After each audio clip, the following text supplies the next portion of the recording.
علم کا لازمی نتیجہ یہ ہے کہ بندہ اللہ سے ڈرنے لگ جائے، خشیت الہی کا جذبہ پیدا ہو جائے۔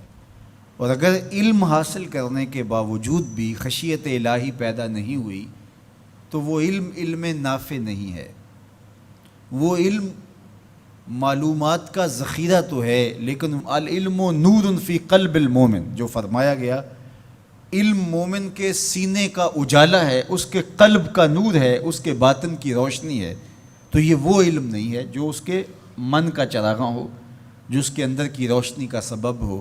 تو وہ علم ہی نہیں ہے جو اللہ سے جوڑتا نہیں ہے، جو اللہ کی خشیت، اللہ کا خوف، اللہ کے احکامات پر عمل پیرا ہونے کا جذبہ نہیں دیتا ہے۔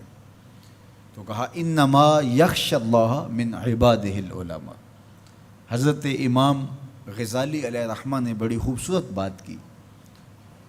آپ نے 4 مراتب بیان فرمائے۔ الناس کلہم موتا الا العلماء، تمام لوگ مردہ ہیں لیکن علماء زندہ ہیں۔ زندگی علم کے دم سے ہے، علم ہے تو زندگی ہے، علم نہیں ہے تو زمین پہ چلتا پھرتا، کھاتا پیتا، بیٹھتا اٹھتا، باتیں کرتا ہوا مردہ ہے۔ علم ہی حیات ہے، علم ہی زندگی ہے، علم ہی انسانیت کا جوہر ہے۔ جس طرح آسمان پہ آپ کو ستارے چمکتے ہوئے نظر آتے ہیں، زمین کے ستارے اہل علم ہیں، ان کے دم سے ظلمتیں چھٹتی ہیں، نور پھیلتا ہے اور بزم عالم کہکشاؤں کی طرح سجی ہوئی دکھائی دیتی ہے۔ علم کے چراغ بجھ جائیں تو دنیا کے اوپر اندھیرا چھا جائے۔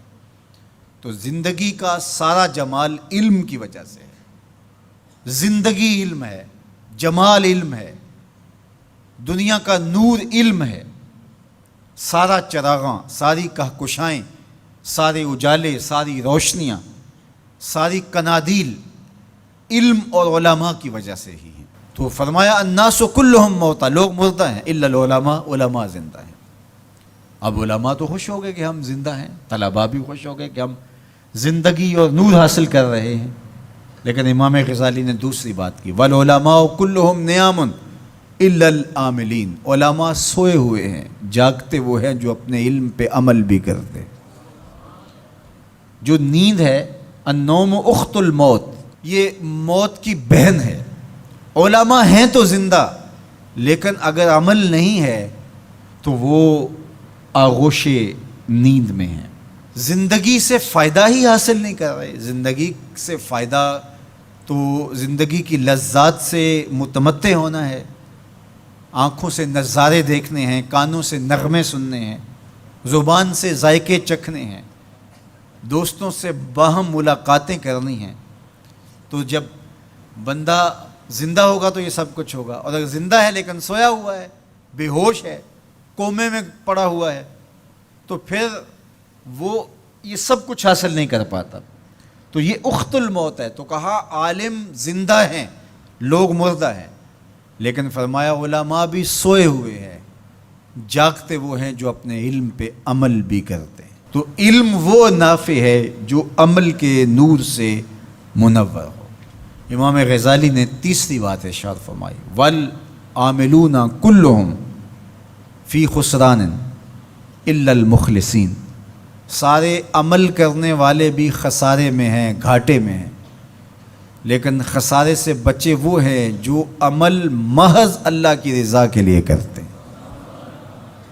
مخلص ہی محفوظ ہیں، ورنہ علم بھی پڑھا، اس پر عمل بھی کیا، لیکن عمل لوگوں کے دکھلاوے کے لیے تھا، عمل کسی کو خوش کرنے کے لیے تھا، استاد کے ڈر کی وجہ سے تھا، ماں باپ کو خوش کرنے کے لیے تھا، اللہ کی رضا مقصود نہیں تھی۔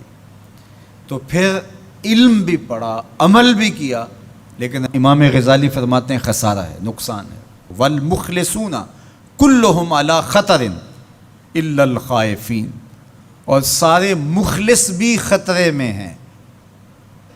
جو مخلص ہیں، محض اللہ کی رضا کے لیے عمل کر رہے ہیں، وہ بھی خطرے میں ہیں، معرض خطر میں ہیں۔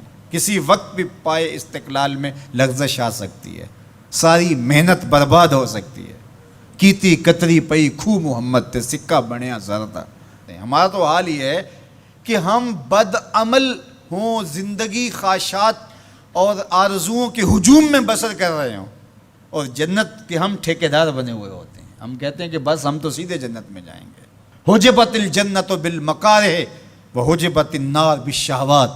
جنت مشکلوں کے پردوں میں لپٹی ہوئی ہے اور جہنم شہوتوں کے پردوں میں لپٹی ہوئی ہے. جنت اتنی بھی آسان نہیں ہے.